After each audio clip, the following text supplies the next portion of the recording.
కొల్లూరు మండలం కొల్లూరు గ్రామం రేపు కొల్లూరు మండలం చిలుమూరు గ్రామంలో ప్రారంభమవుతున్న ఉమ్మడి తెలుగుదేశం పార్టీ జనసేన పార్టీ 2024 ఎన్నికల సమర శంఖారావం ప్రారంభ కార్యక్రమంను విజయవంతం చేయాలి. మాజీ మంత్రి నక్కా ఆనంద్ బాబు గారు కొల్లూరు మండలం కొల్లూరు గ్రామంలోని ఎంప్లాయీస్ రిక్రియేషన్ క్లబ్ లో వేమూరు నియోజకవర్గంలోని ముఖ్య నాయకులతో సమావేశమై రేపు ప్రారంభమవుతున్న వేమూరు నియోజకవర్గం ఉమ్మడి తెలుగుదేశం పార్టీ జనసేన పార్టీ ఎన్నికల శంఖారావంకు సంబంధించి నాయకులకు దిశానిర్దేశం చేసిన మాజీ మంత్రి నక్కా ఆనంద్ బాబు గారు మన వేమూరు నియోజకవర్గం భావితరాల భవిష్యత్తు కొరకు అహర్నిశలు శ్రమిస్తూ ఎన్ని అడ్డంకులు ఎదురైనా ధైర్యంగా సాహసోపేతంగా ఎదుర్కొంటున్న మన నాయకుడు మాజీ మంత్రి నక్కా ఆనంద్ బాబు గారి నాయకత్వాన్ని బలపరిచి ప్రచారంలో భాగంగా ఉమ్మడి తెలుగుదేశం పార్టీ జనసేన 2024 ఎన్నికల సమర శంఖారావం రేపు అనగా 6/3/2024 ఉదయం 8 గంటలకు కొల్లూరు మండలం చిలుమూరు గ్రామంలోని శ్రీ వేణుగోపాల స్వామి దేవస్థానం నుండి ప్రారంభమవుతుంది.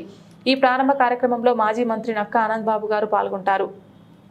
కావున తెలుగుదేశం జనసేన పార్టీ నాయకులు కార్యకర్తలు శ్రేయాభిలాషులు వేలాదిగా విచ్చేసి జయప్రదం చేసే విధానంలో ప్రతి ఒక్కరూ భాగస్వాములు కావాలని పిలుపునివ్వడం జరిగింది. ఈ కార్యక్రమంలో వేమూరు నియోజకవర్గం జనసేన పార్టీ సమన్వయకర్త ఉషా రాజేష్ గారు, తెలుగుదేశం పార్టీ జనసేన పార్టీ నాయకులు తదితరులు పాల్గొన్నారు. ఎన్నికల ప్రచారం రేపు మంచి రోజుని చెప్పారు. రేపు స్టార్ట్ చేద్దామని ఆనవాయితీగా మనం ప్రతిసారి చిలుమూరు నుంచి మొదలు పెడతా ఉంటాం.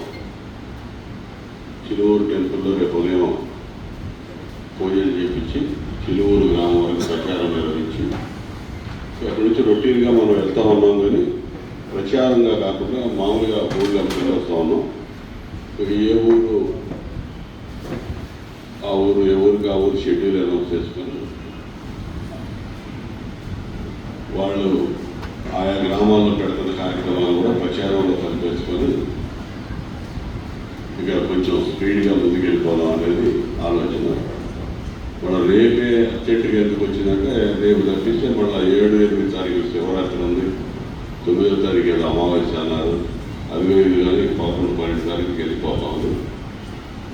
నోటిఫికేషన్ షెడ్యూల్ కూడా 14వ తారీఖు 15వ తారీఖు వస్తుందంటే ఉన్నారు. ఈలోపు తిరిగే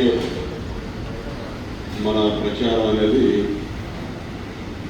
ప్రచార రూపంలో కాకుండా మామూలుగా వెళ్తూ ఉంటుంది. అందుకని చెప్పి ప్రచారమే అఫీషియల్గా మొదలు పెట్టేస్తే ముందు ఆనవాయితీగా వస్తున్న ప్రాంతం నుంచి ఇక అక్కడి నుంచి నేను ఒక షెడ్యూల్ ఇచ్చుకొని ముందుకెళ్తుంటాను.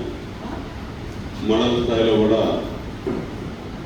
మీరందరూ కూడా కూర్చొని ఒక షెడ్యూల్ తయారు చేసుకొని ప్రతి ఇంటికి ఎన్నికలయ్యే లోపు 3-4 సార్లు కూడా మనం ప్రతి గడప తొక్కాల్సిన అవసరం ఉంది. ఎందుకంటే వాళ్ళకి వాలంటీర్లు ఉన్నారు. 50 ఇళ్ళకి ఒక వాలంటీర్ ఉన్నాడు. వాడిపైన కూడా కొంతమంది నియమించినట్టున్నారు. ఏం పేరు పెట్టారంటే గృహస్థానంలో నియమించిన వాళ్ళు ఉన్నారు. ఈ 5 ఏళ్ల నుంచి వాలంటీర్ అనేవాడు 50 ఇళ్ళు నక్చర్ చేసేవాళ్ళుగా ఏదో జరిగిందంటే జరిగింది అనిపించడం, టిక్కులు పెట్టుకోవడం, ఏదో నిశ్చయిందంటే ఎవరు వెళ్ళినప్పుడు తిరగడం సగం. ఇక అన్ని కొన్ని మాట్లాడకూడదు మైకులో. రకాలుగా ముందుకెళ్ళలేము అనేది నా భావన. శ్రీకారం పెట్టండి. ముందు మిమ్మల్ని చూసి ఇంకో మండలం వాళ్ళు పెడతారు, వాళ్ళని చూసి ఇంకో మండలం. ఇవాళ నాకు తెలిసి రేపల్లో అదే జరుగుతా ఉంది.